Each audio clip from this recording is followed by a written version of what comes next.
உலகத்துல எல்லாரும் யாரோ ஒருத்தரால ஏதோ ஒரு காரணத்துக்காக பாதிக்கப்பட்டிருப்போம். அதுக்கு பழி வாங்கணும்னு எல்லாருமே கிளம்பிட்டா இந்த உலகமே சுடுகாடாயிடும். நான் இதெல்லாம் பழி வாங்குறதுக்காக பண்றேன்னு நினைக்கிறியா?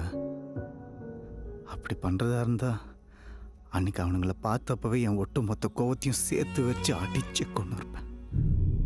இது அதே இல்லை. தப்பை தட்டி கேட்கணும் தானே நான் டிபார்ட்மெண்ட்ல சேர்ந்தேன். அங்க தப்பு பண்றவங்களுக்கு சப்போர்ட் பண்ணிட்டு இருக்காங்க. அப்புறம் எப்படி தப்பு பண்றவங்களுக்கு பயம் வரும்? அதிகபட்ச தண்டனை கொடுத்தா மட்டும்தான் பயம் வரும். தப்பு பண்ணா அறுத்துருவான்னு அவங்களுக்கு தெரியணும். அந்த பயத்தை ஏற்படுத்தணும்.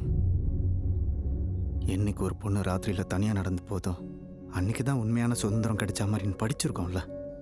இன்னைக்கு பகலில் நடந்து போவே பொண்ணுங்க பயந்து சாவுறாங்க. இவ்வளோ ஏன்? நாளைக்கு இது உனக்கு நடக்காதுன்னு என்ன நிச்சயம்?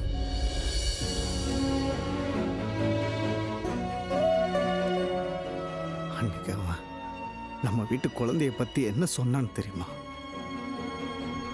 உன் வீட்லேயும் ஒரு பார்வதி வளர்ந்துட்டு இருக்கிறான்ற பயம் இருக்கணும்னு சொன்னான்.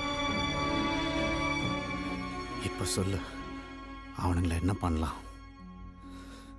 சொல்லு, அவனுங்களை என்ன பண்ணலாம்? கொன்னுடு சுபாஷ்.